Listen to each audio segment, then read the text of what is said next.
Good morning, everybody. How are you? Welcome to the Google News Initiative, the Digital Growth Program session on behalf of Google. My name is Louise. Really excited to be here with you. I do apologize, actually, if you're hearing a bit of a feedback from me. I'm getting a bit of feedback and I'm not entirely sure what's going on. I think it's all right, all good on the tech side. So in which case, that's absolutely fine. All right. I'm just going to crack on then with the session. Wonderful. So the objective of this training then is to take an in-depth look at the methods that newspapers are using to become successful online publishers. So each lesson, it covers a different element that any news business must take notice of, from things to be done before launch to shaping the value proposition, pricing, acquisition, and the churn. So each lesson, we break it down into 3 key topics. So we've got the so what, the focus, and then the what now. The aim is to give clear, actionable instructions to help you and your news publication become a commercial success online. So you will see that just down below, there is a bit of a Q&A section, a question, little chat box. Please feel free to pop any questions in there. Now, I've got the wonderful Lorenz with me today, my colleague, who is going to be answering all of your questions. He's going to be the moderator on here. So please pop any questions that you do have in there. He'll spot those questions and we will have time at the end as well to answer them. There is a lot to get through in this session. So grab a pen and paper or your notes, however you need to do it. But at the end, like I said, if we miss anything, then don't worry because we will have time to answer any questions at the end. So this session then is all about reader revenue. And we're going to be looking at reader revenue models. And then after this session, we're going to be looking at assessing the opportunity. So that will be a new session in an hour's time. So make sure you stop by and stay tuned for that one. Wonderful. Okay, so just to let you know where we're sitting then within our course, there are, as we said, there are lots of different sessions with the Google News Initiative. We're right in that last section in the reader revenue section. So there are lots of different things. The advertiser revenue is the ones that we did last week. Hopefully we've had business strategy as well, audience development. Hopefully you have been to some of the other sessions as well. Now, we want to show you the variety of options that are available to you. However, it is really, really important for us to say that these are just options. And then the world of digital publishing online really is complex, and each and every business has a different challenge, a different audience, and a varying amount of resources available. So what we want to show you are some case studies, some actions, further resources for you. But all of these are just suggestions. What actions and what next steps that you decide to do, they're going to be different based on your needs, your experiences, and your aims. So let's crack on with it then. We're going to be looking at how we can tap into the reader revenue economy. Like I said, there is a lot to get through in this session, so it's going to be quite fast paced. So make sure you make a note of anything you need to. Lorenz is going to be sharing some links in the chat box and any questions we will get to at the end. So a Reuters survey actually asked about 200 digital newsroom leaders what their main revenue focus for 2019 would be. Now, 52% of these digital newsroom leaders said subscriptions, whilst actually only 27% said display ads. So this kind of so-called pivot to paid is one of the key trends really that are happening, not only in the digital publishing world, but we've seen things like Netflix as well as Spotify and all these side of things. So actually, it really is that pivot to paid. It is a key trend that's been moving through, and it does show no signs of slowing. Now, since the turn of the century, the media landscape has been rewritten both in terms of delivery, so it's moved from print to digital, and how organizations create revenue as well. So once where advertising really did dominate, subscriptions now have seen they've been taking over more of the market. So what are we going to be looking at today? Well, we're going to be delving into that and how we can really tap into it. So these are our 3 key areas. We're going to be looking at a reader revenue option, paywall options, and communicating your why. So there are three things we're going to be looking at, and really looking at the importance of all these three sections and how we can get the message out there and hopefully really push our revenue forward. So first off then, reader revenue options. So what are reader revenue models then? Well, first off, we've got subscriptions. So subscriptions are where a news organization provides free access to a limited amount of articles and requires a financial payment for full access to content. I think we'll all be quite familiar with subscriptions. We then have contributions. Now, contributions are a reader revenue model when news organizations encourage readers to contribute or donate to the news organization without restricting the core content to any reader. So it's optional. And then we have memberships, where news organizations offer members or contributors sort of a value added benefit to increase the value of becoming a member or a subscriber. So they can be offered across both subscription and contributions as well. So they're kind of the main reader revenue models that are available, and they're three that we've probably come across a lot in our time. So let's delve into these in a little bit more detail then. So let's look at when reader revenue works and how it's really relevant to the reader. So for those news organizations really committed to making reader revenue work, at the heart of success in recognizing that you play an essential role in the communities that you serve.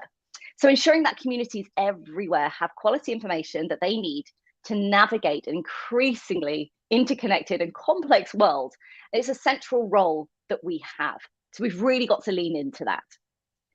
So it's about exploring ways to become more essential and vital to your readers. You're going to learn how to more effectively communicate the role you play and its impact on your community to your readers. So make it as easy as possible for those readers to recognize that value and directly support your news organization. So by doing so, we believe that we can help contribute to a news ecosystem that is stronger, more sustainable, and more firmly rooted in its core mission of building a more informed world. So this is really where we're building trust, so people are happy to invest in our publications because they know they're getting quality information. So other key factors then about when reader revenue works. So there are some real key factors to building a successful reader revenue model. So from Google conversations with publishers who have successful reader revenue models, there are a few priorities that they consistently hear as being central to the success of their reader revenue business. So first off, a deep understanding of readers' information needs. As with any effort that requires, I'm just going to pause for 1 second. Now, I believe that you're just getting a little bit of feedback from me, which I can only apologize because I am hearing that too. So if you just give me 1 moment, I'm just going to see if I can mute. I'm going to see if I can mute this. I do apologize wholeheartedly for that. I'm not entirely sure what was going on there.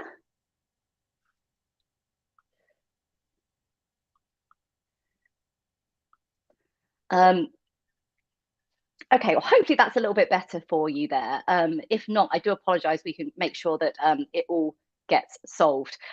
Anyway, moving swiftly back to our reader revenue models. I do apologize. Now, a deep understanding of readers' information needs. That's what we were talking about. So let's crack on with this. Now, as with any effort that requires building strong relationships, the reader revenue journey begins with a deep understanding of your readers' needs, particularly their information needs. Also, a commitment to build your product around your readers' needs. It's not just important to understand your readers' needs, it's also critical that you endeavor to meet them. Communicate your value proposition to the right audience segments at the right time and the right place. It's also essential to inform your readers of the value you provide, and to do so effectively. Make it easy for your readers to subscribe or to become a member. Now, as an organization, it really is essential to make the journey from end to end as seamlessly and as smoothly as possible. It's making it easy for your readers, and to reinforce your readers' relationship in smart ways to retain. Now, your relationship with a subscriber or a member doesn't end with conversion. In fact, it only actually just begins at that point. It's crucial to remind your subscribers, your members, and your contributors why you're essential. You don't want people to drop off. So it's like any relationship, keep it strong and healthy, and that requires attention and cultivation over a long period.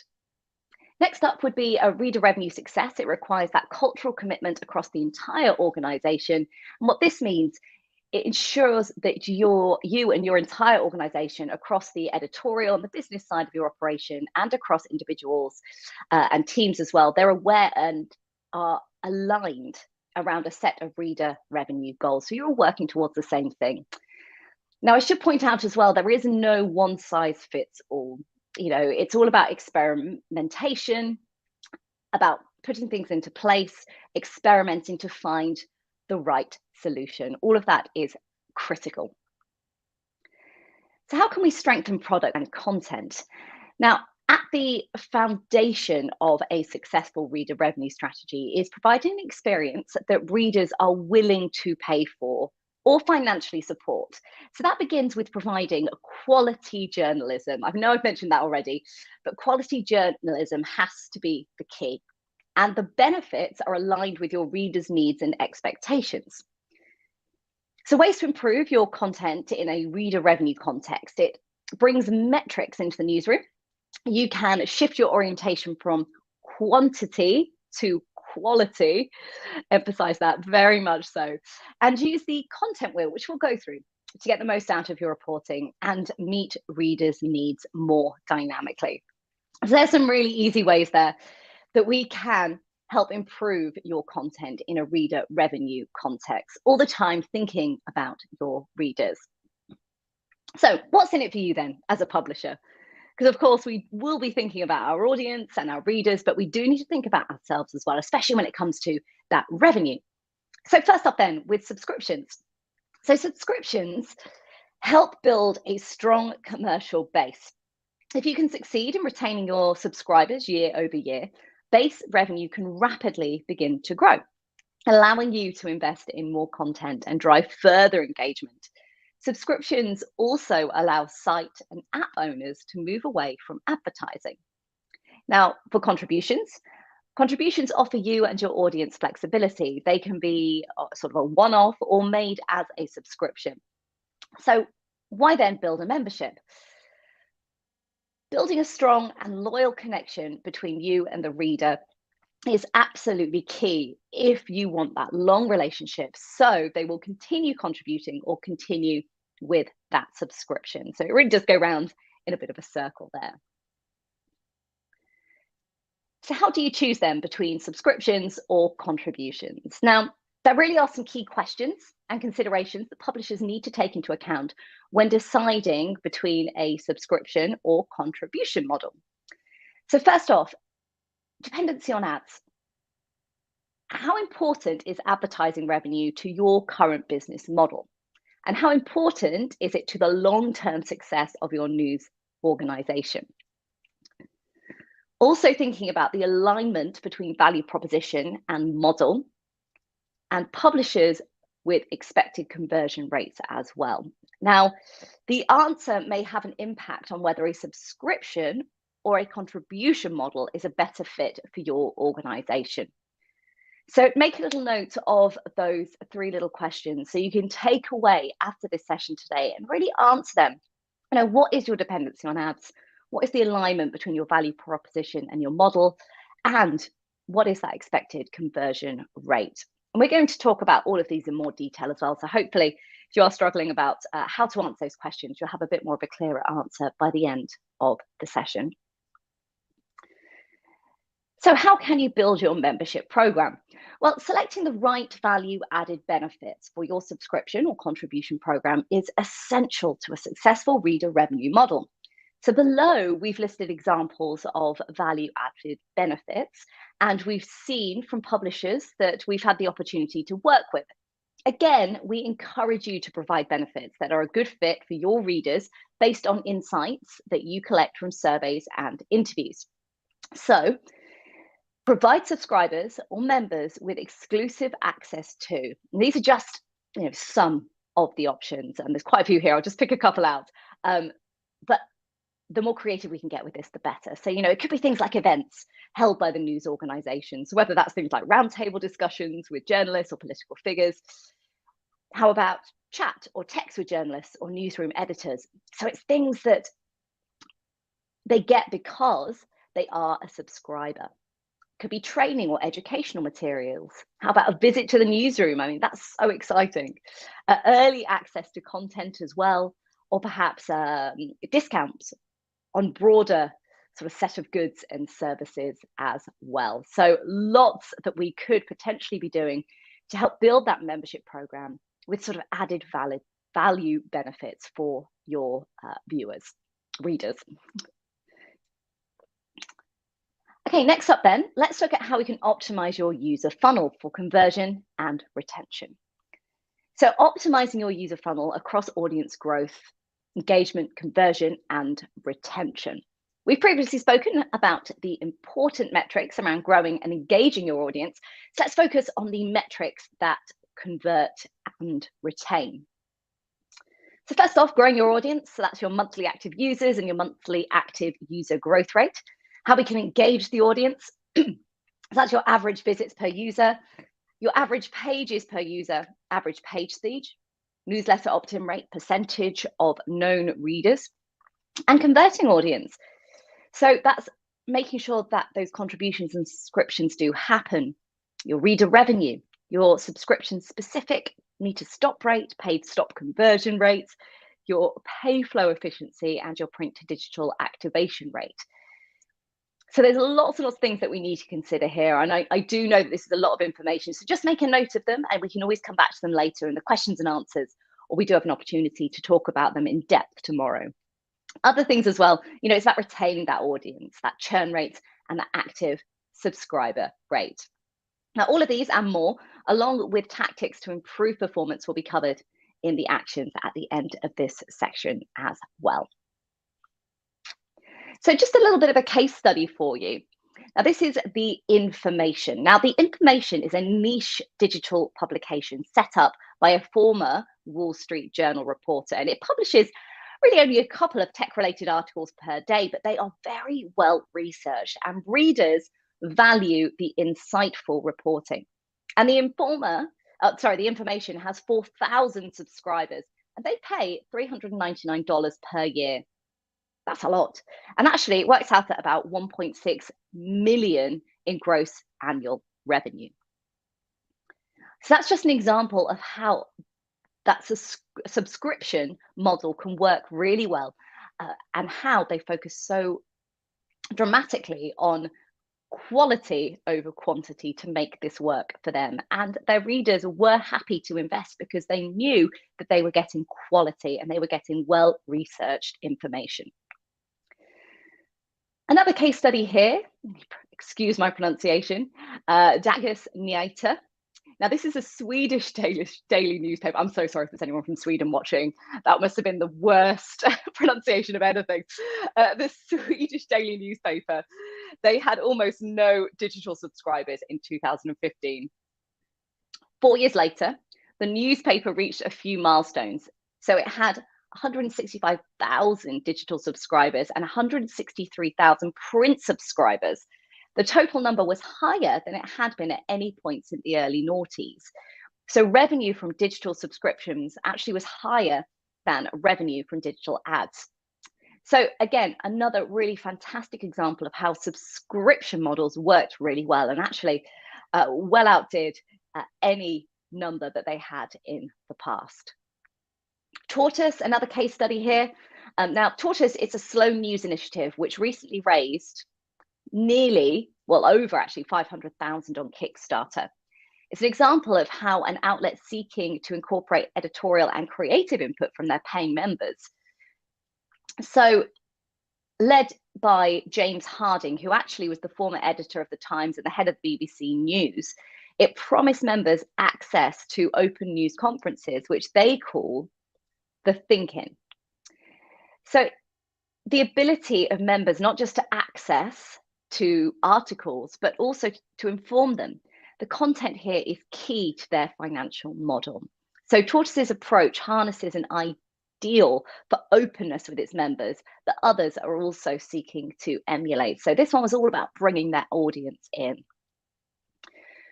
Wikipedia.org, another fantastic example here. Now, this is about donations.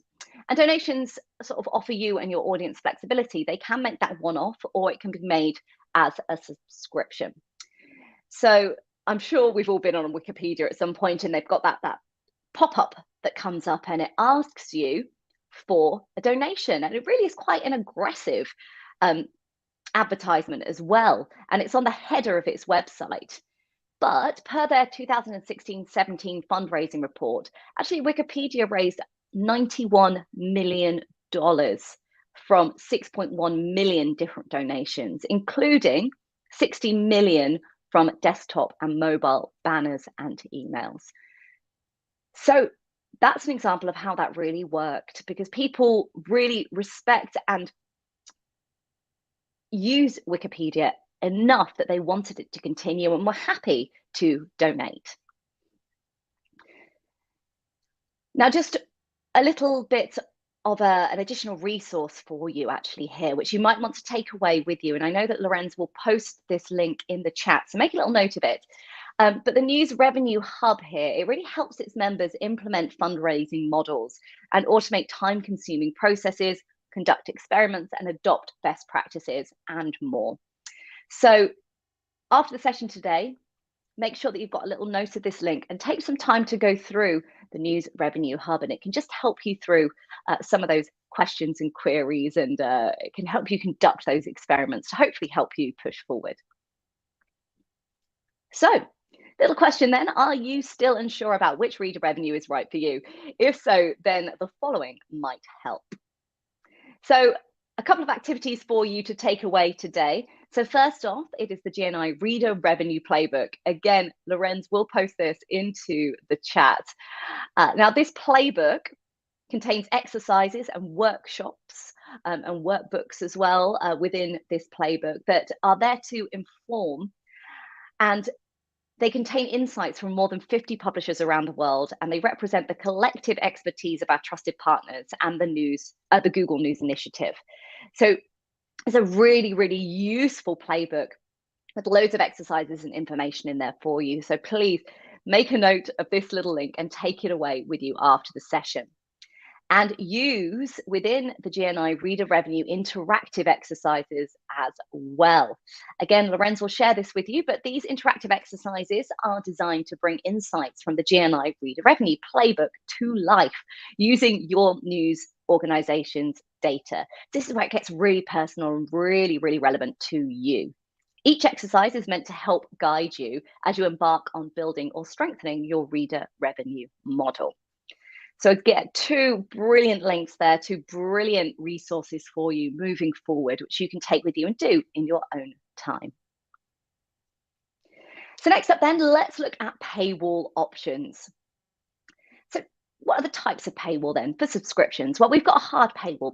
Now, as seen on things such as the Financial Times or Wall Street Journal, this typically means that no online content is available without payment. Now, that said, sometimes archive content, materials linked to sort of from third-party apps like Facebook or Apple News, as well as use of private browsing modes, can navigate these restrictions. But in our experience, such efforts can be very hit and miss. So as a rule, if a site has a hard paywall, assume you cannot access anything without paying. We then have metered paywalls. And these allow audiences to consume a certain amount of free content before they have to subscribe. In recent years, we've seen outlets like the New York Times consistently reduce the amount of free content they offer. So, for example, it could be the fact that they offer 5 articles before you have to pay. We then have hybrid paywalls. Now, paywalls like this permit audiences to access some articles for free, whilst other sections sit behind that hard or metered paywalls. Now, the Dallas Morning News has previously deployed this approach. Similarly, National Geographic magazine as well lets you view an article a month for free online, as well as free articles in sections about news, photography, and animals. But if you want to read any more than one of those print magazine articles online, you need to have a subscription. And then we have vertical only paywalls.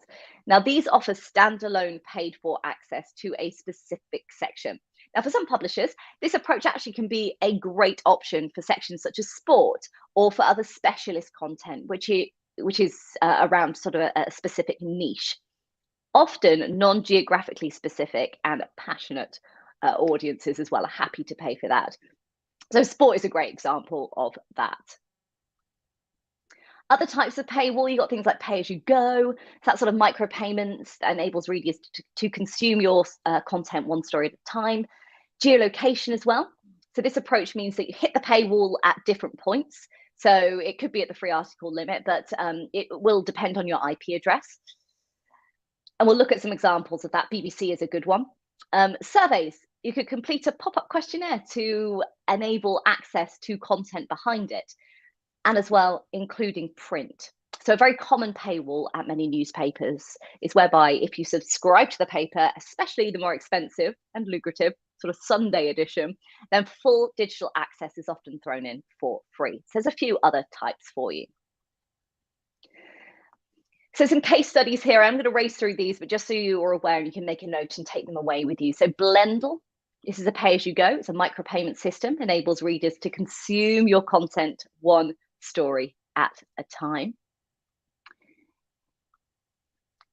BBC is a geolocation, and this approach means that you hit the paywall at different points. So it will completely depend on your IP address. Now, one benefit of this approach, as used by some newspapers, is that the paywall model can enable local audiences, and it appeals to a specific audience. We then have Hitched. Now, this is a surveyed paywall. Now, Hitched magazine is an online publication for married couples. And since many visitors come to Hitched directly from searches, the company's decided sort of against implementing a subscription model. Instead, it has monetized content through ads and Google option rewards.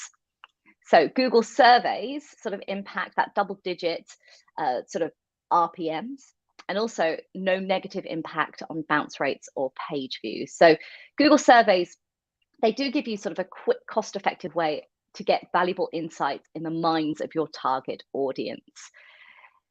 So you can get custom surveys without complexity, get real answers from real people, get real insights fast, and turn insights into action.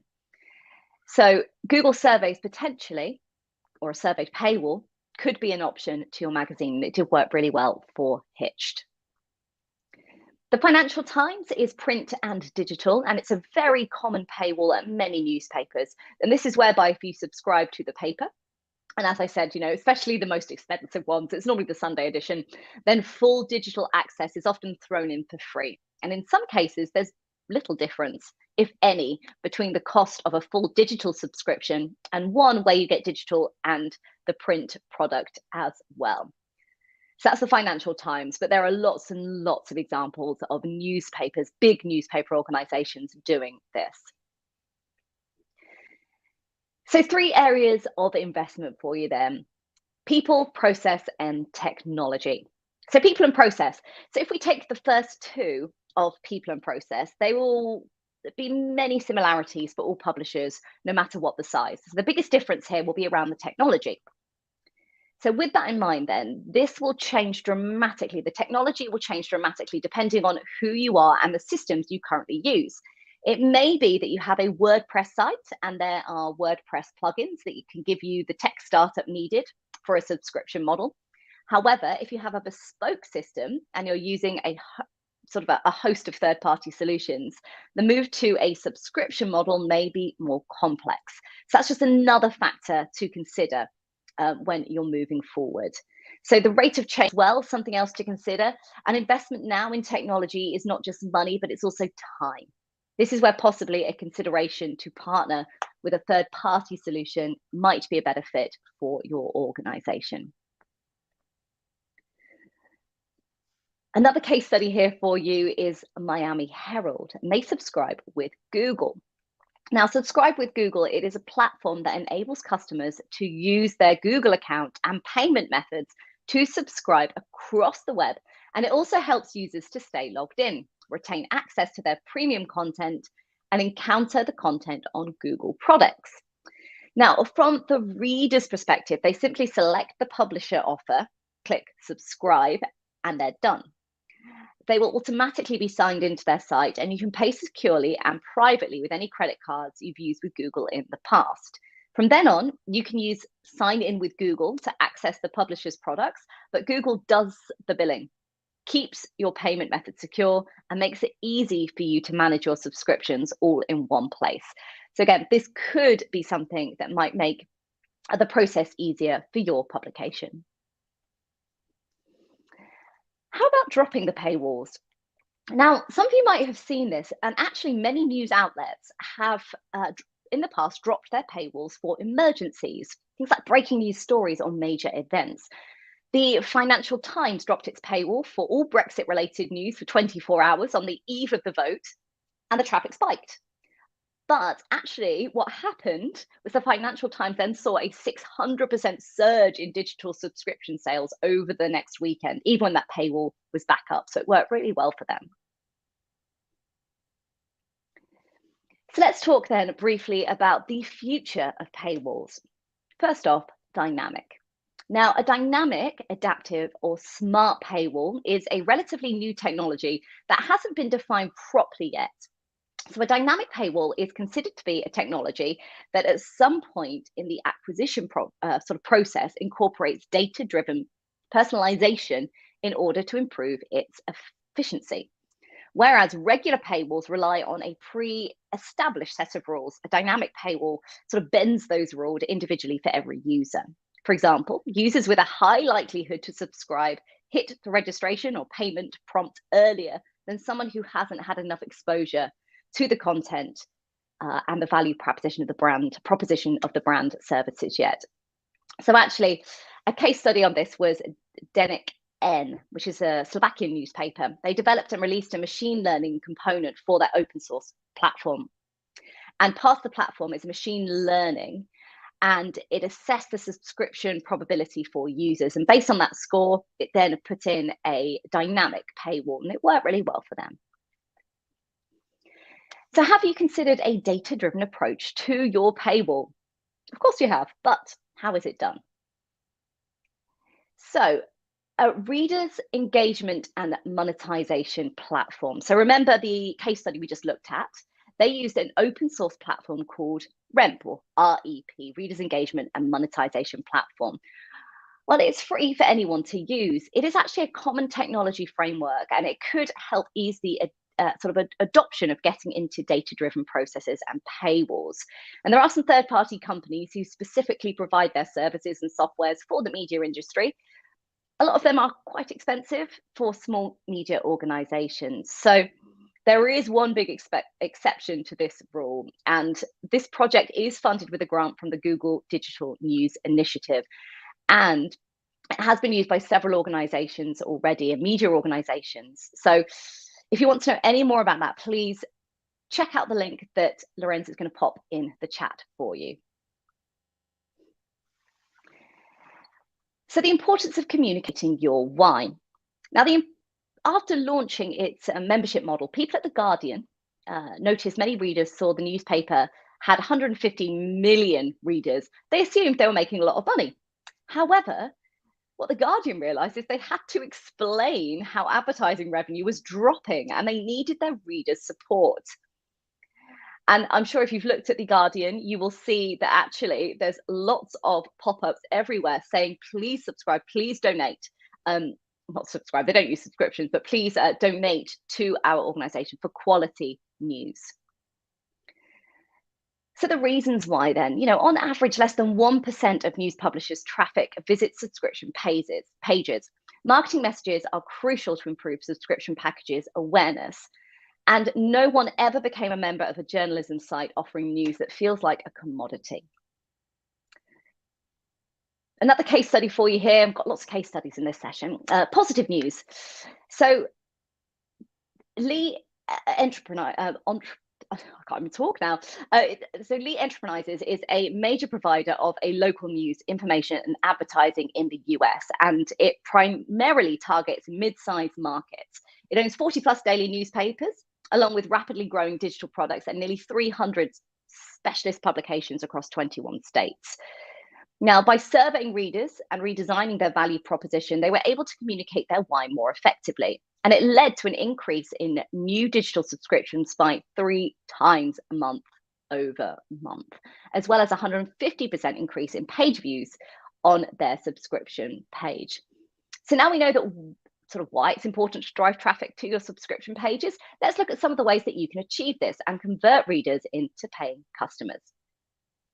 So 4 areas to focus on: customization, emotional bond, formats, and content look and feel. So customization then, customize your marketing message.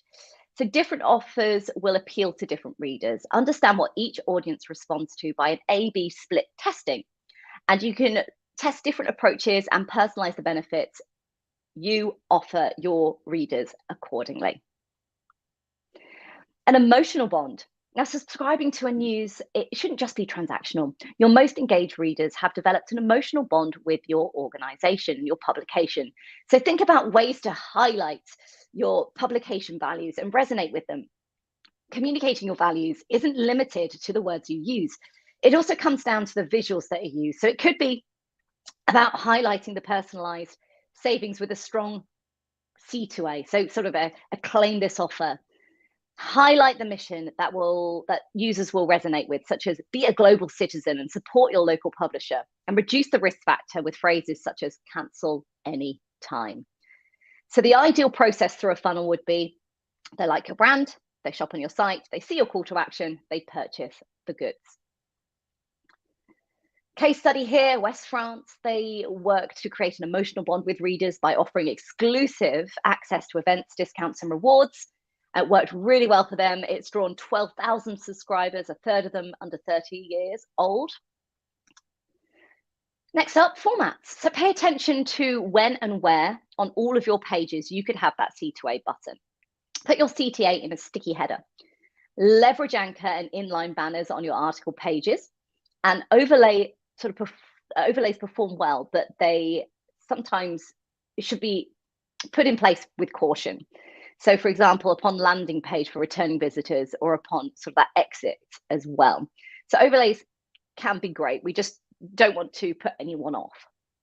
So a sign-up box should be easily discoverable as well across articles and above the fold. And the content, the look and the feel. So try to highlight your package's pricing, savings, and whether a user can cancel anytime. There are also visual design tricks as well that have been proven to work, such as giving your call to action buttons rounded edges. Contrasting warm colors have been proved to work as well. So don't forget about that look. It has been suggested that yellow, as the color of a sort of confidence and optimism, is a really strong tool to use as a background color in your messaging. Important note though, don't suddenly color your page yellow everywhere. It can clash with your branding. Do carry out your own research, identify what works well for your reader. Anchor formats as well. Yellow backgrounds can give a sense of urgency, and language matters too. Words such as join, start, and claim are more likely to drive conversions than subscribe or sign up. Offsite marketing campaigns, really worth considering an additional possible way to drive subscriptions. More and more news publishers have decided to step up and communicate on their values and what they stand for through powerful on-site and off-site marketing campaigns. So it could be about segmenting your audience, and some signals are more likely to define subscriptions intent, sort of visits frequencies, depth of visit, type of content visited, and readers' location. And you can retarget your readers with the right marketing messages. So Google Analytics is great here. Google Analytics can really help users create insights into their audience segments based on these signals and retarget them with Google Ads campaigns. So Google Analytics 360 users can target these audience segments with Google Ad managers and then ad campaigns on their site. If you want to know any more about that, I'm sure Lorenz won't mind sharing the NCI playbook once again for you, which explains all of it. Just a couple more case studies, and then we will open this up for a couple of questions and answers before we finish. So the Telegraph has launched its first major brand campaign in 10 years. They really used the creative and called Words Chosen Well. So it utilizes famous cultural references from politics to sport and pop culture. And they really honed in with words are powerful, choose them well. It's the closing line of the campaign as publishers look to prove the importance of curation, insights, and analytics as well, to prove that they are going to be offering quality and offer the truth. Newsday here is an American daily local newspaper sold through the New York metropolitan area. And last year, Newsday Consumer Marketing created a cross-platform Offsite campaign to increase awareness of the paper's hard-hitting local and investigative journalism. Peterborough Matters, another case study here. They launched in February 2020 and used social and search ad campaigns to acquire audience. It was able to grow the top of their funnel using this strategy to 135,000 unique visitors per month.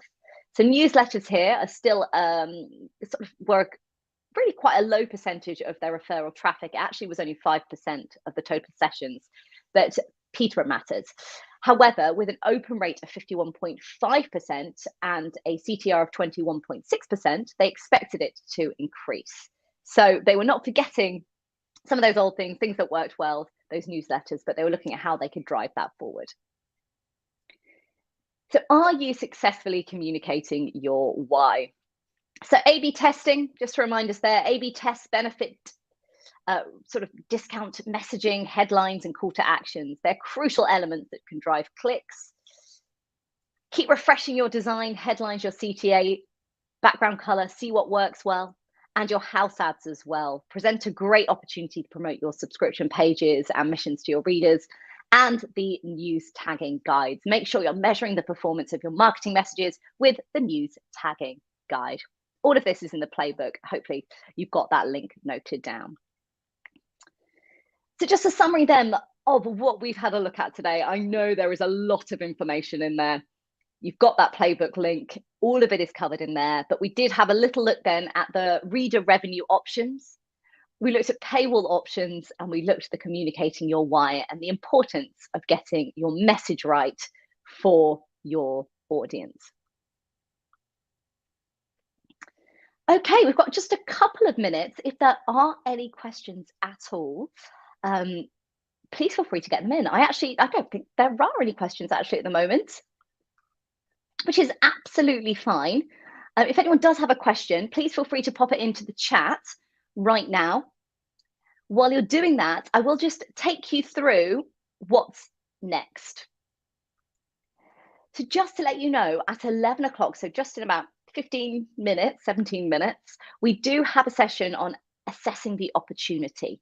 However, if you want a session that's going to beautifully lead on from this one, then make sure you come back on Thursday, I believe it is, when we've got alternative income streams as well, which would be a really great session that follows beautifully on from the reader revenue models. But like I said, at 11 o'clock today, we do have assessing the opportunity. So hopefully you'll stick around with us today.